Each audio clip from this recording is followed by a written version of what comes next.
সোনাডাঙ্গা গ্রামের প্রথম সকাল। সোনাডাঙ্গা ছিল একটা ছোট কিন্তু খুব সুন্দর গ্রাম। গ্রামটার চারদিকে সবুজ ধানক্ষেত ছিল। ধানের গাছ বাতাসে দুলত।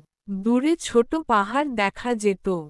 পাহাড়ের গায়ে মেঘ লেগে থাকত। পাখিরা সকাল হলেই গান গাইত।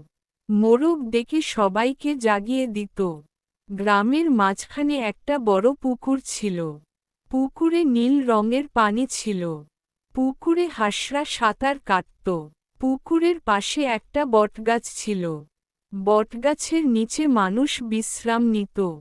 এই গ্রামে ৫ জন বাচ্চা থাকত। তারা ছিল খুব দুষ্টু। তারা ছিল খুব ভালো। তারা ছিল খুব বন্ধুবান্ধব। তাদের নাম ছিল বাবু, টুকু, মিঠু, রিয়া আর পিকু। বাবু ছিল লম্বা আর সাহসী। সে সবাইকে আগলে রাখত। টুকু ছিল খুব বুদ্ধিমান। সে সবসময় নতুন আইডিয়া দিত। মিঠু ছিল খুব হাসি খুশি। সে সবাইকে হাসাত। রিয়া ছিল পড়ুয়া মেয়ে। সে অনেক কিছু জানত। পিকু ছিল সবচেয়ে ছোট। কিন্তু সে কখনো ভয় পেত না। প্রতিদিন সকালে তারা মাঠে জড়ো হতো। তারা খেলার পরিকল্পনা করত। কখনো তারা দৌড়াত। কখনো তারা লুকোচুরি খেলত। কখনো তারা গাছে উঠত।